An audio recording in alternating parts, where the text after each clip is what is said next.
Well, hello. Good evening and welcome to Impulse Group Dallas's call to action. Oh, is there an intro? Do it. Yeah. Do it. This is the Hold on 1 second. This is the first show. Do the intro. There you go. Oh, do the intro? Yeah. Oh, okay. Go ahead. Go for it. All right, well, first of all, I'd like to thank everyone for coming today, joining us here on our panel, as well as for all of you guys that are out there in Facebook land and YouTube world watching us online. We are here today to discuss issues surrounding a very important advisory that has been issued by the Texas Department of Health Services.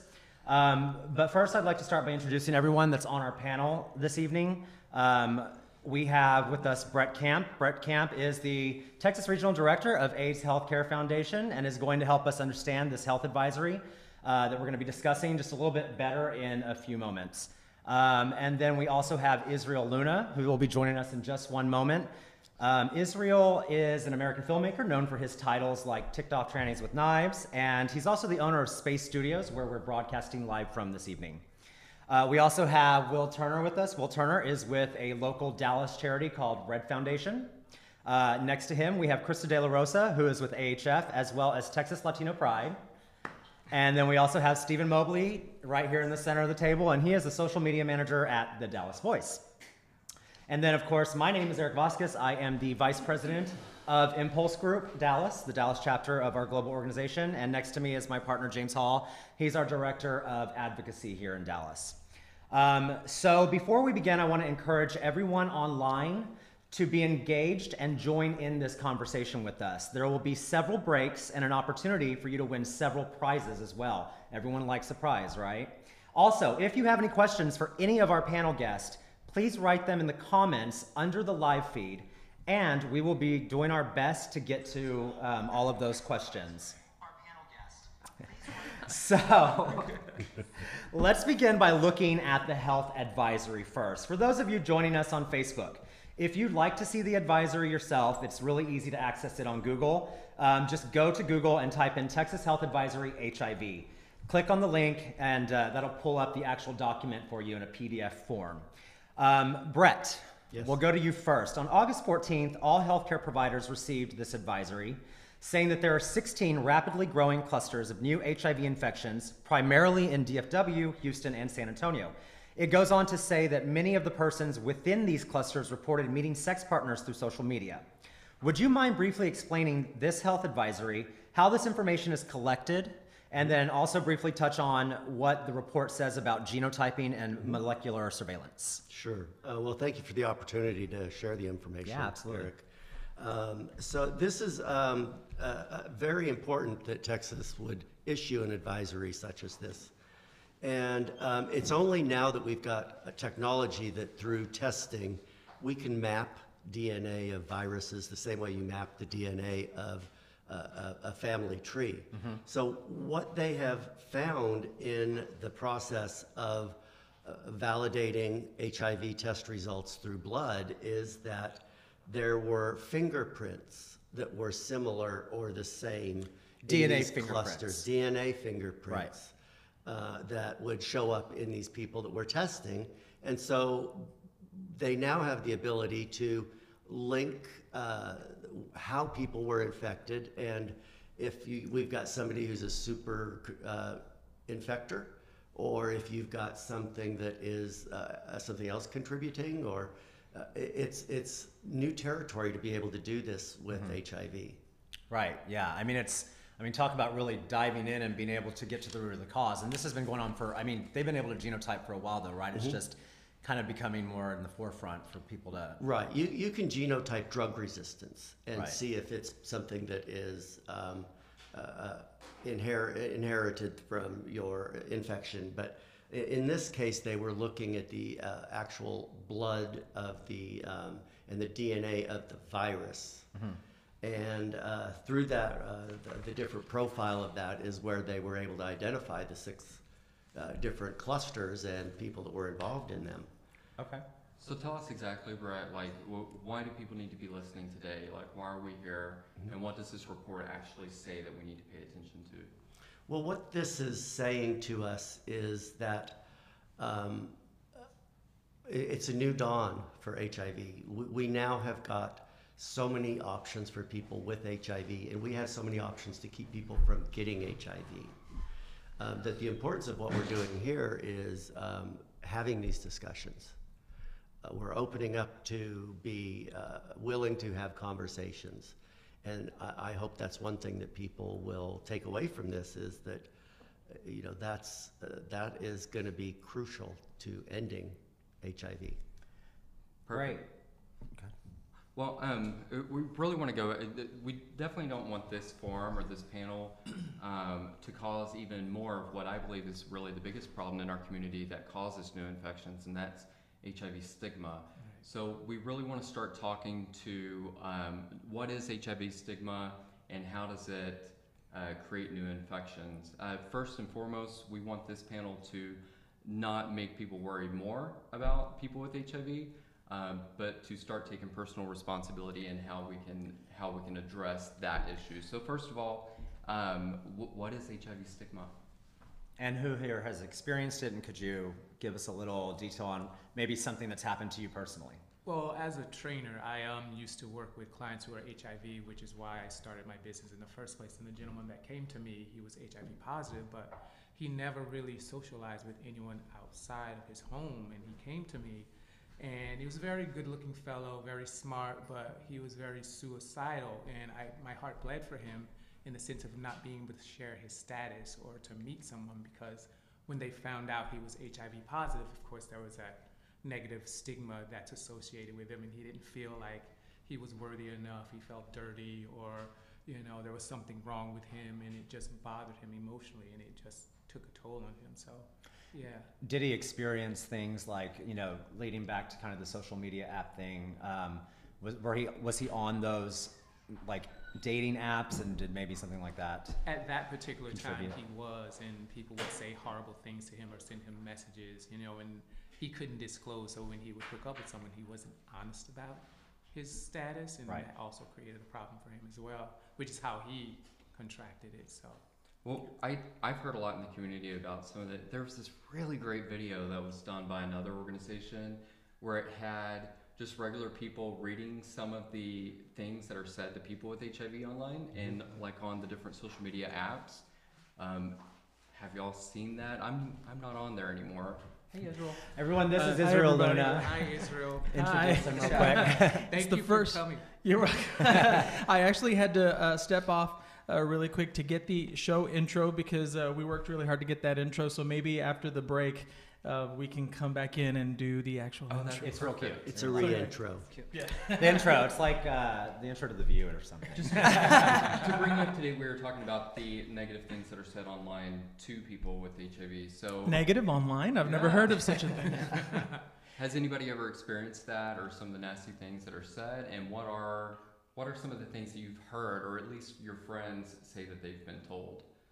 I just think that it's something that someone who is HIV positive, it really takes a mental toll on them. And so, for instance, I don't really see a lot of the HIV positive people being as active in the community as someone who is non-positive being active in the community. With everything that's going on with, you know, our community and stuff like that, I can definitely see an improvement for support and love going around and stuff like that. But at the same time, like you were saying earlier, it's kind of almost daunting, you know, for them to almost expose themselves to actually come out of being HIV positive. And I just think it's definitely something that we need to break down and just basically say, hey, it's a new dawn, it's a new day. Yeah, because it affects us all in some way, whether we positive or negative. Absolutely. You know. Yeah, I think it stems from the way that we all act on social media, not just the hookup apps, but also on Facebook. It's like when you're behind your computer, you can say whatever you want, you can be as vicious as you want, but that really creates a huge problem when it comes to new infection rates. So that's something that I want us to talk about. Like, Brett, what is the biggest correlation between new infection rates and HIV stigma? Probably information and education is the dividing gap that we're seeing. The more somebody knows, the more they're able to protect themselves, the more they're able to protect their partners, they're better able to help the community. Do you think that there's a lack of information out there, or do you think it's a lack of initiative to actually go find it? Have we become complacent? It's much of the complacency. I've, without dating myself too much, when I first started in HIV work, we taught people how to die with dignity. Yeah. And now we're teaching people how to live. And it's sort of prevention efforts have not had the emphasis that they did for a very long time. Yeah. Stephen, did you have anything relevant to the idea of the bullying online or any kind of nasty messages maybe you've come across in your... Yeah, no, I just think it's really about informing yourself of what HIV is, because like what you said, a lot of people can portray something online and then face to face it's a different thing. We can bully online so easily, and when you're face to face, it's people are almost, they will say anything or do anything online, but when it's in front of you, they aren't, they portray something different. Well, so I think it's yeah. really just about educating yourself about HIV, and people always get it mixed up with HIV and AIDS. They're a different thing, and like it's just really about educating yourself about what both of those are, and just not, I mean, just being mean online is not something. I have a quick question for you. Since you are just slightly younger than me, just slightly, just by a couple years, the education is out there. Allegedly. You were talking about, posing the question to him about, is it that, there's a lack of information out there? I do feel that there's tons of information out there, but for the younger generation of the quote gays coming out, why do you think that they don't educate themselves? I think a lot of people are scared. I mean, with the things that happened with when HIV first came about, people just get really, really scared to even talk about it. It's a stigma, a stereotype, and I just think people are afraid to inform themselves or even talk with someone about HIV because they don't know really what it is or what it, or how to.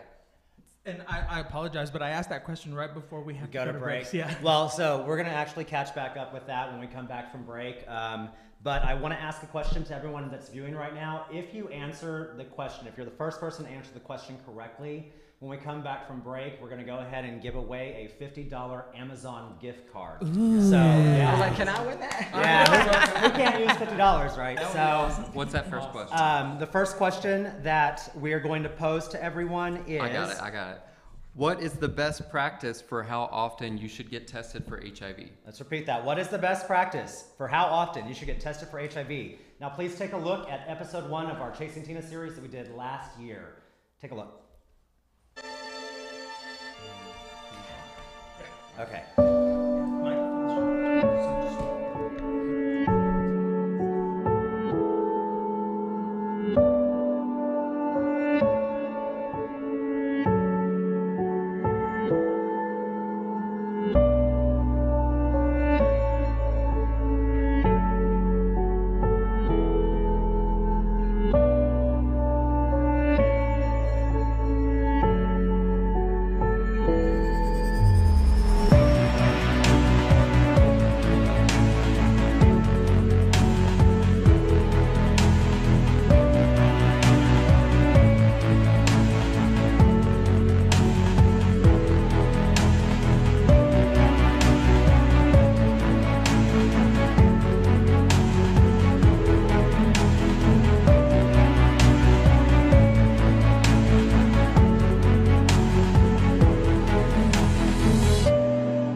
back. We hope you enjoyed that first episode of our Chasing Tina series that we did last year.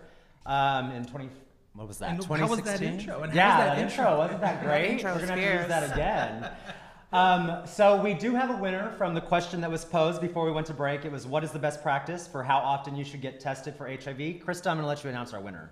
And the winner is, drumroll, drumroll, drumroll, Ryan Houston Alexander. Ryan, we're gonna have someone contact you via Facebook to get your information so we can get you that gift card. All right, so we're gonna move on now. I'm gonna throw it over to James to pick up where we left off. Well, right before we left for break, we were talking about people educating themselves online about HIV and kind of ending the stigma surrounded by HIV. So I kind of wanted to ask, we really try and educate people of what an undetectable status is. Does anybody know what that is? You could share. What's undetectable? Who knows what status? undetectable? Undetectable. From what I understand, undetectable means that you have the HIV virus somewhere, but it's so minuscule that it's not even detectable. But you are not negative. Is that You're right? not negative, but I even want to step beyond that. With all the studies that show us, it's impossible for you to actually pass on the virus to somebody else, regardless of what your sexual behavior is. So I know that undetectable status is something new that we're seeing on social media apps. Does that come up? Do you see a lot of people saying that they're HIV undetectable? And how do you feel like people really view that and respond to it? That's actually a field you can enter in, right? So you're positive, negative, undetectable. Negative on PrEP. How do you feel like the community is really receiving HIV undetectable right now? I think that they don't understand essentially what that means. So again, it goes back to that education piece and informing people about the status and what, you know, it could possibly mean for them when people tell them that. So For education purposes. U equals U is one of the newest terms that's been out there. Undetectable equals uninfectious. I think that's what Yeah, it I is. love that. That's great. And that's one of the newer buzzwords. PrEP was in the forefront. And then you've also had treatment as prevention. And so now we've got U equals U. And I think that's going to help break and educate people. So just to be a little more clear on exactly how undetectable works, can you really quickly give us an idea of, what that means? Your viral load, your T cell count? Well, it takes a live virus to infect somebody. And so when you're on your medications and you're adherent and you are undetectable through your viral loads that are drawn at your doctors on your routine lab works, that is an indication that your virus is under control, it's not wild, and you're not infectious. Great. Well, it's really important for, I think, all of the community to know, because I feel like there's been a number of people tend to just ask that yes/no question. So, are you neg or pos? Is the first question that comes up when you're chatting somebody up to hook up with them. What did you call that? Neg or pos. I call it the neg or pos prevention method. Neg or pos prevention method. It's the dirtiest method because you're simply taking that first answer and being like, you're neg, let's get it on. One step farther, are you clean or dirty? Or clean or dirty Yeah. is one of the worst things. And Who says that to someone? Right. That's a thing, though. That's- That's actually on these that's apps. a That's thing. that's a message you're gonna get, and it's usually not a hello. But for me personally, I mean, if someone asks me that on a social media app, it's almost like invasive. It's like, what? None of your business. I So don't when know is you yet. when is the right time to actually disclose that? Is it while you're on the app talking, or is it going to be once you decide to meet that person for sexy time or whatever it is you're going to do? Coffee, I don't know. once you've decided to meet the person, you've already decided you were going to have sex. So it's already probably too late at that point for them to even be honest with you or to disclose their status. I think that that's a conversation that should be had during the process, because essentially when you're on the app, for the most part, the goal is to probably hook up. So I disagree. Yeah. Yeah, go ahead. Go ahead, Steve. Well, I was gonna say, I disagree just a little bit because some people aren't there just for a hookup. Some people are there to date. Some people are just to meet friends or just to talk about, their HIV status or meet other people who have HIV as well. Or to go to church Or- like me. Or to send photos. About that. Who am I going to go to church with on I think everyone uses the apps in different ways, and some Sure. people are there just for the hookup, and some people are there to date or Now, is it fair to just say sex. some and some, or does the majority kind of fall in one category? I would say that the most of everybody falls in that majority of hooking up, because the experience that I've had in the dating apps and stuff like that recently, it seems that no one is really interested in, maybe a friendship or maybe a potential relationship. It's pretty much all about hooking up. Well, and let's be clear about the social media apps that we're talking about. We're not talking about bagel and coffee or anything like that. We're talking about the three most prominent, right, yeah, you're not looking for the bagel and coffee. We're talking about the most prominent social media, what we would consider in our community, hookup apps that are out there, which are going to be Grindr, Scruff, Tinder, any of them, Hornet, all of those apps that were made specifically with well, they know. Never heard of those.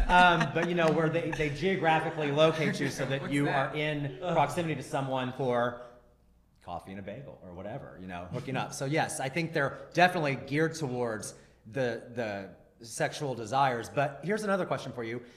You're able to post these things on your profile, right? That you are negative or that you're on PrEP or this and that. Do you all feel that information is true, or are people lying? I don't think that. I mean, I would hope in today's society that you would be honest. And again, I'm not stereotyping or stigmatizing, but essentially, it's one of those things where, yet again, it's another opportunity to be false on who you are and what your status is. So we don't really know. I could say yes or no. That doesn't mean I'm It telling doesn't the do any truth good or to I'm put lying, those down, because I don't know that people are honest. Right, You so shouldn't that trust should never be somebody. taken as your prevention method. Yeah, Like, why don't we just look, have it that says he has 8 conversation inches, but he may rather have than 6. go by Hey, who knows? Can I ask you a Right. really A huge controversial? disappointment. Can I ask a controversial question? Yeah. Like, so I'm HIV undetectable. Is it okay? I mean, for me to get online and post it as my status that I'm HIV negative? I know that I can't spread the virus to you.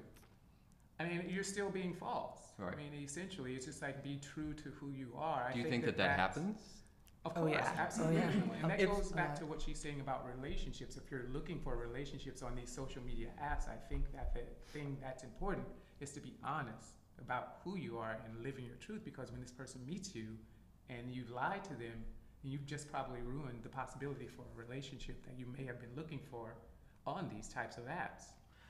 I just know that it's really hard because I see people will call out people on Grindr all the time and post it on their Facebook page, the conversations that they've had once somebody actually finds out that you're positive, and it's nasty.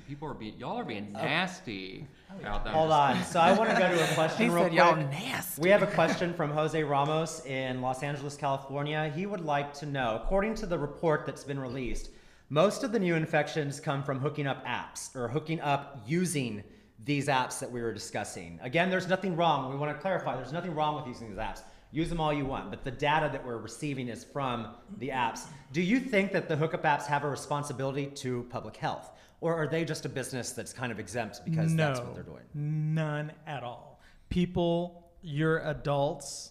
You just take responsibility for your own actions. And when y'all were talking earlier about what you should put, what if they're lying? Why would you trust someone that's on a social media app? Because you don't know them, they don't know you. A possibility is you're going to hook up. Just take care of yourself and take responsibility for your own actions and stop blaming everything else, people.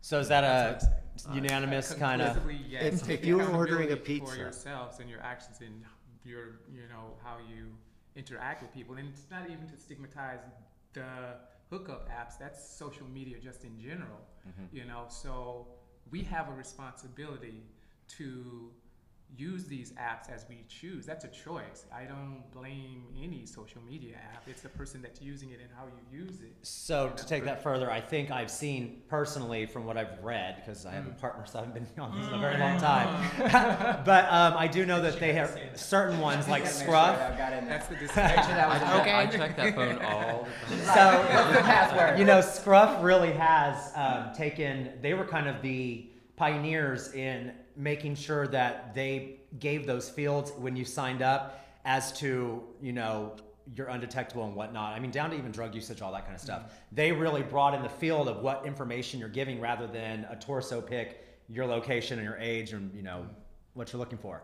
So I think in that aspect, I think on them, good for them, but it probably doesn't go any further than that. I doubt it. Brett, you were about to make a pizza analogy. Yeah. Yeah, you know, Did you order us pizza? it's easy. It's easy to hook up on one of these apps as it is to order a pizza. If you order a pizza and you overeat and you become obese or you have heart disease, is the pizza company responsible for that? Nope. No. It's in your own action. No, but you just described every Saturday night. Coming in the fall. When the pizza comes and it's not what I ordered, What do you send order, it right? back. That's right. You send it back. Catfishing Was going it false advertising? Right. And I know that you're saying that all of these results come in because these are all from polls done from the social media apps. It's because social media apps are very now. It has nothing to do with the apps that are creating them.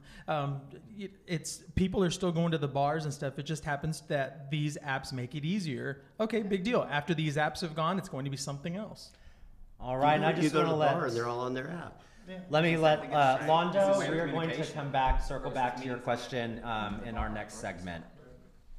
Totally. I just want to kind of wrap up. So we've been talking about how people should behave and post their status online. So if you're positive, be proud about it. We're going to help you out. Life is going to be great. If you're on PrEP, actually be on PrEP. It's a great tool. So don't just say that you're neg on PrEP. Actually get on it. And then furthermore, with your status, be honest. All right, guys, we're going to take another break. Go ahead and enjoy episode 2 of Chasing Tina. And please go ahead and start thinking of some questions and start engaging with us down in the comments, and we'll what answer about- them when they get what back. about the Oh, the question, yes. We have to have another winner. Here we go. Let's have another, yes. Let's give away another Amazon gift card for $50. Go ahead and give us the first person to answer. What does it mean to be HIV undetectable? This should be easy. We answered it for you. Take a look at this video.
And welcome back to our Texas Call to Action with Impulse Group Dallas. So before we went to break, let's go ahead and announce our winner for Amazon. The question was, what does it mean to be HIV undetectable? And the winner of the $50 Amazon gift card goes Is to... Tanner Roberts. Yay! Yay, Tanner! I know her. I know her too. Girl, I got your information. I'll get it to you. All right, do you want to go ahead? Yeah, so next thing we want to talk about is how do people discuss prevention methods on social media? So when you're online, do you see a lot of people talking about condom use, about barebacking, about PrEP? I see a couple of the local agencies actually, run ads and stuff like that to get feedback on the app from their users that are using the app. So I do see it to some extent, but I think Grindr kind of picks and chooses on which way to go, which route to use it, or which ones to use. But for the most part, I think it's there for a little bit. Can you actually put that you use, like the same way that you post your status, you can put that you use condoms? Or is that what you're saying? No. No. So, for instance, if there's an agency here in Dallas who runs an ad about their organization getting feedback or providing services to someone, it'll be Like collecting data. yeah, it'll be Okay. the first thing to pop up whenever you see, whenever you log into your social media app. It'll be the first thing that pops up Yeah. instead of actually going directly to profiles. Okay. But are people talking about prevention online? You mean the individuals that are using? Yeah, people chatting. I Does don't- that happen? I don't think that that's a conversation that's ever had. Like, No. actually. I mean, they're on the, you even said that, or that a lot of people are on there to hook up, so. I was generalizing in the sense of primarily what ultimately happens in the process of that. It could be initially that you're chatting, and then at some point you're maybe going to hook up. I mean, that's the plan. One of the newer questions that I've been seeing on there is how do you play? And then I say, what do you mean? Because at first I think maybe they mean drugs. And then they say, well, do you play bear or safe? And that's when I'm like, oh, okay. And then the prep conversation comes in a lot more than it did like a year ago. So it actually, when you dig in further to someone's question, it has taken you to the route of prevention talk. And does that conversation actually play out, or is it, I mean, that's a really good thing. Or are you having a full-on conversation about it before you go any further with? Well, what I've discovered is a lot of people now say that they're on prep, and I have a feeling that most of them aren't being truthful. They just want to play bear. Right. I really do. Or that. But if- Or they're on Truvada. I'm not supposed to say that way, am I? They'll use a drug name, and you can be positive or negative and be on it. Okay. Pun intended. Okay, so them saying, or you're saying that they're saying that they're on PrEP, but really they're on antiretroviral medications for their Which is, I HIV. think, what you said earlier, which is that I'm undetectable. So Right. that, to me, is a negative. But what would be the point of being HIV negative and saying that I'm on PrEP so that I can play bear? Fear. I mean, fear? But wouldn't that be more Rejection. Rejection. Fear of rejection. That's a because very somebody wouldn't plausible want thing. to top me bareback. But the other side of that is there are a lot of younger guys who feel that it's just a lot, quote, less trouble if they just become positive. That's right. It's a rite of passage. Yeah. So I just had a question pop up from Stephen Richmond. He says, can we deal with racism and mental health with people living with HIV/AIDS and non-people living with HIV/AIDS? So this again comes back to kind of that stigma, bullying online. Have any of you experienced the kind of... Well, when you were mentioning earlier about like the first thing that you notice on these profiles, the one thing that I immediately notice is when they say what their likes and dislikes are when it comes to race.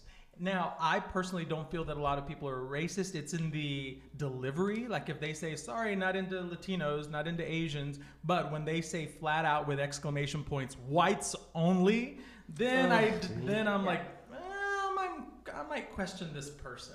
They need to be taken down like those statues. Okay. Well, I think there's a difference between having a preference and publicizing in these apps. It's like if you don't like a certain person, you don't need to respond or make a comment. I typically just ignore that because, again, you're still spreading that stigma and you're still labeling someone in a negative way. Right. And that's not appropriate or respectful. You know, we have to be It's just being mean. It's I mean, Considered. whites only is just like saying clean only. Of course. Not Yeah. just like, of You know. course, but. So let's redirect real quick to the idea we were discussing a little bit earlier. For this segment, we're going to dive a little bit more into the PMP. So one of the questions that we wanted to pose to you guys is drug use, or as it's called, PNP, which is an acronym for Party and Play, still seen a lot on social media? What are all the current ways that people in the PMP subculture are connecting on social media? Do you guys see it? And do you guys know what it is if you see it? I think most people that I have seen on the social media apps, they kind of find a way to put it in their headlines. Capital T. And capital T's capital and G. ice cream cones and G's and I stuff never like that. knew So- capital T. They have ice cream cones now? Yes, ice cream cones. They're so creative with it. But then you have people that are just so flat out and they're like P&P. Well, I think Grindr did something where it was the giant sparkly T, and they said it was for something else. But it was, I don't remember what it was like it looked like an emoji, but it was just the letter T, and it was like glitter. And I was like, well, what else does that mean? Because I would just assume that's for Tina. Right. Yeah, I don't know. I think they may have taken that I down. used Don't to quote have me. I be know, very yeah. I know But- you're not allowed to use certain words in your headlines anymore and stuff like that as well. But they so- can't police what you're saying in your chats. No, yeah, they do. They monitor all So, of it now. do you think that The monitoring chat. the accessibility of this app to anyone that has a smartphone, and the way that it's made to put you in the same location as someone up the street from you, is playing into these clusters growing because of this kind of underbelly of meth addiction, frankly it's meth, that we have growing in our society, in our gay culture? Is that specifically linked to this health advisory that we're discussing right now? Likely. I think so. I think so. Yeah. anyway. Yeah. What do you think, I Steve? think drugs sometimes, depending on how you party and play, can alter your state of mind, and you don't necessarily make the Your best inhibitions, yeah. decisions at the time when that's happening. Say, like, there's been instances where I can say I've been in a state of mind, not with the drugs, but maybe alcohol or something, where I make the wrong decision to have unprotected sex with someone, or make the decision to do something I normally wouldn't do under the influence. So I think drugs definitely have a big play in creating these clusters that we've had. Well, I don't Yeah. mind saying that I was part of that culture for 6 years and pretty deep into it, and having, so many sexual partners. And when I was having these conversations Damn, online, why didn't I know you then? I don't know why, because everyone else did. And now you two are together. Oh, how funny. Yeah. Not any apps. my sister's watching. Oh, too. hi, JJ. Hi, JJ. So, no, I remember having these conversations, and you didn't ask if you were negative or positive because you just kind of assumed everybody was. So, I that's why I really feel like that it's probably influencing these growing clusters a lot. The high is more important than knowing than the status. Oh, you don't care. You don't care. I don't think you I mean, you just really don't even Yeah. think about it. Yeah. Yeah. You are so tunnel It's vision. one of those things that you said earlier. It's almost better to get it out of the way. And it's pretty usual now for somebody to just say, "Hey, do you PMP?" I mean, I get that all the time. Yeah. And it's like, well, are You they should send them hot? links to Chasing Tina. That's what needs to happen. You just go to YouTube, look up Chasing Tina, and just start sending those links every time they ask. Because you. I also want to put out there that just me personally, I'm one of the few people that I know in my that I have never actually done a drug or been drunk or had a hangover or anything in my Say entire what? life. Ever? What? Yeah. And you're Latino? Never been. Never now. I've never done anything in my entire smart. now, unless poppers counts as drugs. It But totally other than does. that, There it does. is. There Yes, it it is. does. That's the next question. Does poppers count? No, as we're not a going to drug? ask that question. but what I'm saying is for people watching, especially the younger rainbow community, don't feel that when you are going to go into the gay community that you have to do any of these things. You don't have Yeah. to. And in fact, I think it's so important that we don't want to judge or anything, but being a part of that culture for so long, I have no problem saying this is destroying our community. I have no problem with saying this is increasing the number of new HIV infections that we have because we're not being Right. safe. And so that's the one thing that I want to say is that, yes, when it comes to judging, I want us to be a little bit judgmental when it comes to that PMP culture, and what can we do to actually influence that not being on these social media apps anymore. One of the things we've got to address is also depression, mental health, Absolutely, yeah. and Totally agree. suicide. We live in the state that comes in like, what are we, 49th in mental health care. Yeah. Services are not available. We aren't taking care of the people, not just in the community. We're not taking care of people. Yeah. And until we start taking care of people and their whole body, it's going to be difficult to change. I agree. And I got to say to that point, that's one of the reasons why I was in that situation as long as I was. So, which could bring us back to stigma and the way that we treat each other online and the way that we treat each other in our community. People need some mental health, so let's not cause an even bigger problem by just being ugly to each other. I wish we could actually even hone in further on this data to see, I mean, because the wonderful thing with this genotyping and the reason that we're doing this discussion on this, this data we've received, I'd like to know how many of those people that were all correlated to that same strain of HIV and whatnot, I want to know how many of them identify as a drug user.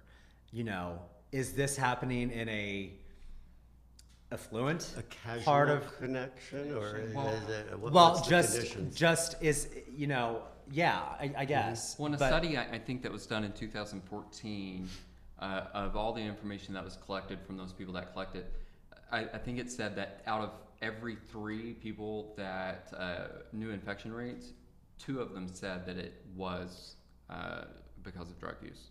And what because of meth what use. the data doesn't say, but what it does say is that HIV will not discriminate.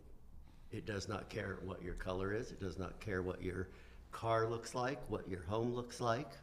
If you are engage in risky behaviors, you know, it doesn't matter. We're about a minute out if you wanted to. Yeah, absolutely. So, before we go to break, I'm going to go ahead and issue the next question for another Amazon gift card for $50. Girl, Yeah. y'all giving Another away a lot of $50 gift cards.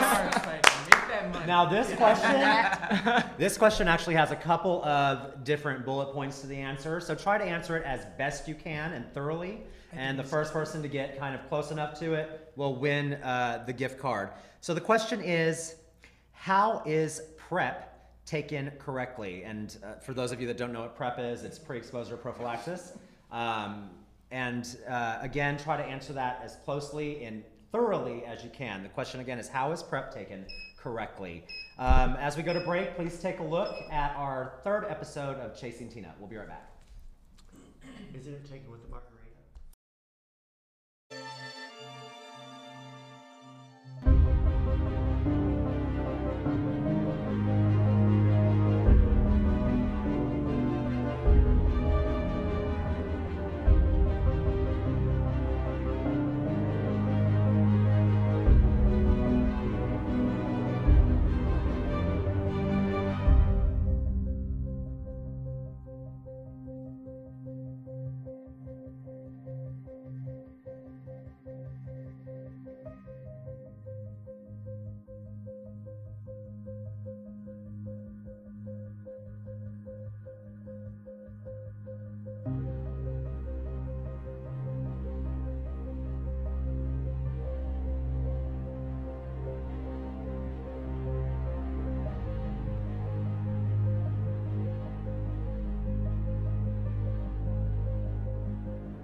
All right, well, welcome back to our Texas Call to Action with Impulse Group Dallas. So right before we went to break, we actually asked the audience out there on Facebook to answer a question as thoroughly as possible. The question was, how is PrEP taken correctly? Although the answer wasn't complete, we are going to get the full answer from Brett, but the winner of that question and the $50 Amazon gift card is Christopher Jackson. Christopher, we're going to get with you after the show via Facebook. We'll get your information and get you that gift card. What was his answer? His answer was taken at the same time each day, which is true. Like any medication that you're taking for an extended period of time or for the rest of your life, it should always be taken at the same time of day. Brett, do you want to fill us in a little bit more? Yeah, I also want to remind everybody that taking PrEP every day as prescribed and approved by the FDA, it also includes testing on regular intervals. That's to your bodily It's functions, your liver, your kidney. kidneys, your STD tests. Somebody who's got gonorrhea can be more susceptible to someone with HIV. And if someone has been partying for 3 or 4 days straight, they may have had enough immune to keep them from being infected by the same act that they would become infected with if you're 4 days into it or something like that. So there's a lot of considerations to take into. So drug use really kind of changes the effectiveness? It will run your body down, run your immune system down, make you more susceptible to everything from a cold to HIV. Well, then quit doing drugs. Well, and I'll tell you, as far as the drug thing goes, it's not just about, the way that it compromises the immune system and susceptibility to, HIV or whatever. It also greatly impacts adherence to medication because someone that is high for 3 or 4 days, You're not going to take it. pretty much guarantee that they're not going to take it for those 3 or 4 days, and they're probably sleeping for a couple days after. So that really, one thing you have to realize about PrEP is that once you get on it, you have to stay on it. You cannot continue to come off of it and go back on it. Your body's going to build up a resistance to it, and then there's no other options. And PrEP was FDA approved with condom use. Exactly. And that is a point that is lost in a lot of the online apps. Because PrEP doesn't address any of the other STIs. Right. But if you're trying to, if really your concern is preventing HIV, it shouldn't be your only concern. But if that's really what you're concerned with, PrEP is an incredible tool. And I think we're very lucky to have it. Can we talk a little bit about PrEP availability in Dallas? I know in Austin there's like a clinic you can go to and they pretty much help you get on it for free. Do we have that in Dallas? I think Resource so Resource Center I know opened. Resource Center has got a PrEP clinic going. And access to PrEP varies greatly in the population. Very often the people that need it the most are not the people that can access it, and becomes prevention for privilege. Very true. Is that because it's expensive for them to acquire? It's you've got to you've got to find the mechanism to pay for the medications. If you've got insurance, that's one thing. If you've got to find a doctor that can prescribe it, you've got to stay on it. You've got to be able to keep up with your labs if you don't have insurance. So it does become costly.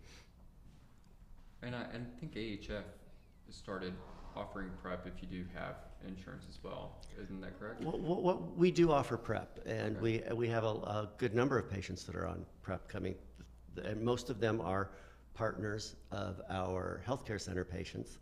But one of the reasons we've not been more aggressive at recruiting PrEP patients is they become very timely. And we don't want to take up the bandwidth that we need to take care of our people with HIV. So we have a lot of people with Yes. HIV. Yeah, I mean, we have with AIDS Healthcare Foundation, there's almost 700,000 people. Over 800,000 now. 800,000 By the end of the care. year, 5,000 of them will be people in Texas. Yeah, wow. Yeah, so, but there are, I mean, again, we encourage everyone to go online, Google these resources.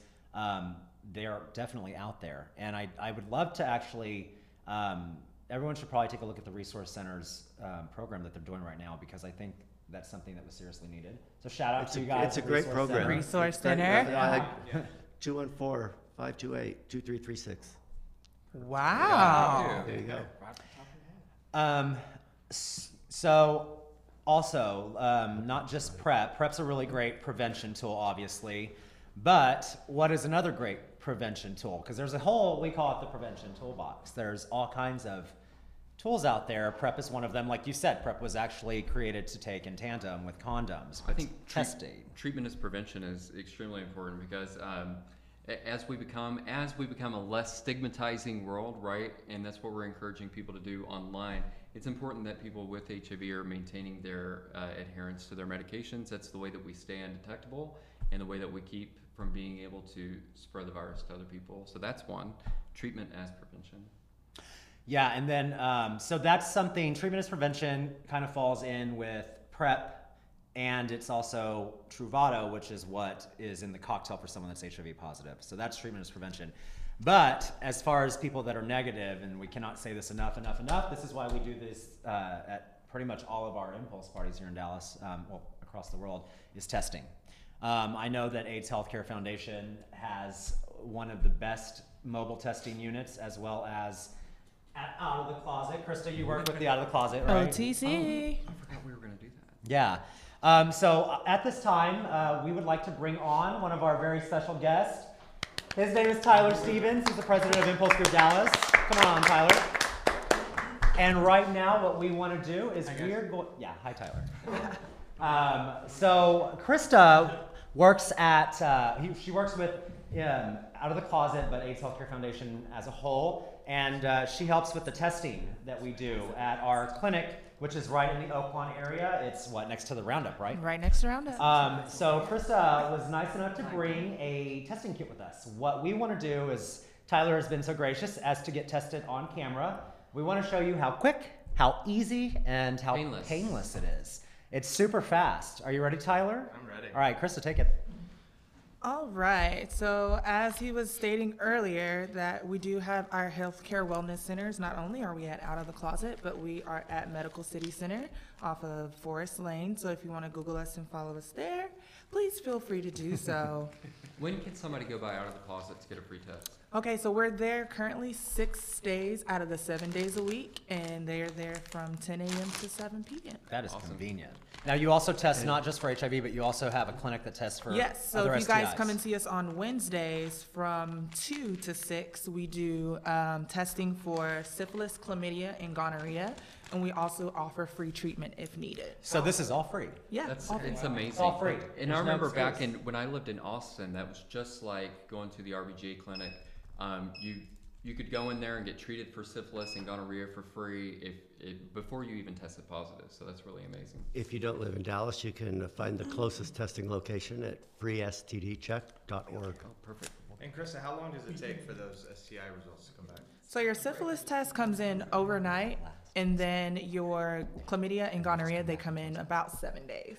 And is it all from a blood prick, urine? So mouth for swab? HIV, we do the finger prick, and we get the results back immediately. It takes about a minute, and then your syphilis is a blood draw, and then your chlamydia and gonorrhea is an oral swab, a rectal swab, and a urine sample. Sounds fun. Hits all the I holes. remember I went to LA's Garden of Illusions party back in June, the beginning of June, on my finger. So I'm actually gonna have you turn and face me. Oh, yeah. That's All right, is impulse everybody now. watching? This is how simple it is. All right, so I'm just gonna have you relax like this. So I'm gonna use this finger right here, if that's okay with you. It's my favorite finger. Wait a minute, what do you do with that finger? Yeah, we see it a lot. Ask why. Who knows where that finger is? Most of us. Well, it's running away from you. But yeah, I was saying before, we went to the garden party in LA. You want me to count you down? No, go for it. And they had, in the mobile testing unit, they provided even the full flinch. STI thing. And I remember having to take the urine, the mouth swab. At an event, they Did had you the get the full? anal swab? No, we didn't have the rectal swab. Oh, it's rectal swab, not anal. It's very invasive, Trip. That'd be great. All right, Krista, what are you doing now? So I just pricked his finger. Now I'm collecting the blood sample so we could go ahead and mix it into what we call our diluent. Did it hurt? No. No. And why is he green? Why is he green? Why is it bleeding green? Why? You're He's an an alien. alien. Yeah. Because blood is blue until it hits oxygen. Oh, we forgot to tell you, Tyler is a So, doctor. No. Is there a lot of resistance for people getting tested right now?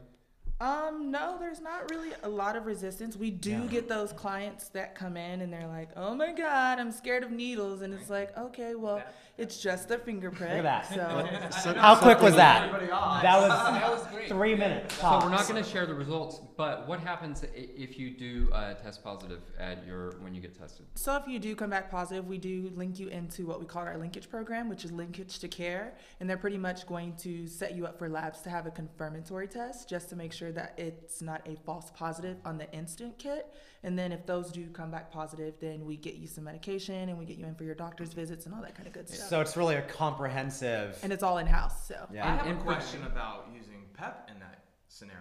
So if it comes back, then Yeah. would Hold you- on. Can you hold on Yeah, 1 second, yeah, Tyler? absolutely. All right. So guys, we're gonna head back to another break. Take a minute to watch this Wait, video. question. Oh, yeah. I keep forgetting the questions. The and y'all wanna $50 win money. Amazon card. All right. So you can win a $50 Amazon card. Be the first person to answer this question.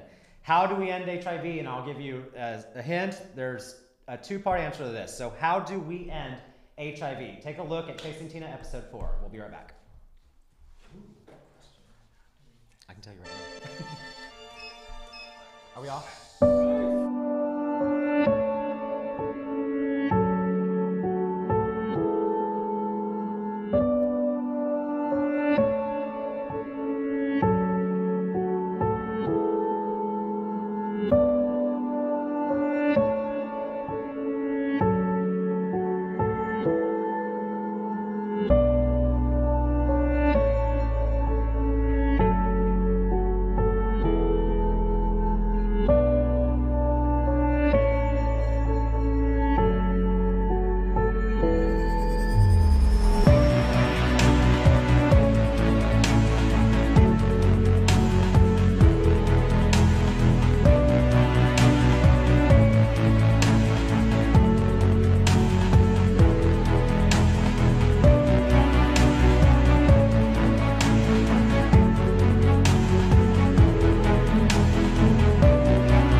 Welcome back. We hope you've enjoyed that fourth and final installment of Chasing Tina. Again, if you missed any of them, please go to YouTube. It's the Impulse Group Dallas YouTube channel, and you can watch all 4 episodes. They're also on our Facebook page. So regarding the how do we end HIV question, and the winner of the $50 Amazon gift card is... The winner is Noel Batista. Yay! Yay! $50 for you. We will, I think I have your information. We'll get that to you soon. So Noel, it was a great answer, and that's those two things are really important. But I wanted to elaborate on that and just say that the way that we end HIV is very simple. If everyone knows their status and tests regularly, and if those people that are HIV positive get on antiretroviral medication and become undetectable, those are the two things that will completely wipe HIV off the earth. So everybody needs to know their status, and everybody that needs to become undetectable if you do have HIV. And we need to end stigma completely. So what I hear you're saying is taking accountability for your health. I think it's really Take important. accountability for your health. It's not Responsibility for your And don't be community as afraid of well. it. HIV is nothing to be feared. I think fear is what keeps people from It's a new life. getting It's tested. a new It is world. a new way of living, but It's not. it's not the death sentence that it used to be by now. No, not at all. All right, so moving on, what we wanted to do next is Just around the table really fast, Yeah. 10 seconds or less. I'm going to ask We'll start everybody with a Will. question. We'll start with Will. Regarding this report, this health advisory, what does the community need to do to respond to this health advisory about new infection rates? I just think that we need to be honest about the fact that it does exist and it's not going to go away as long as we keep sweeping it under the rug. So we need to be really Start the honest about conversation. it. All right, start the So, conversation. dialogue, Krista. yes. I would just say play safe, but play. but play. Please but do. play safe. Play a lot. Play. Do it. Yes, I'm into that butt play. Brett, what does the community need to do to respond to this? Care. Absolutely. Very good. That's a I good like that. one. See, I think they just need to educate themselves and use the resources that we have because there's so many available here in the city. Love it. Yeah.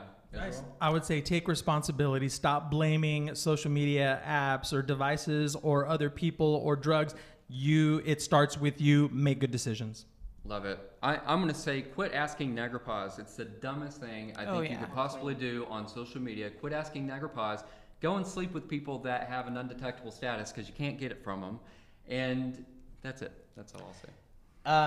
Well, yeah, for me, I think it's just what I'd stated before, is that HIV is nothing to fear, and like I'll follow up with what Will said.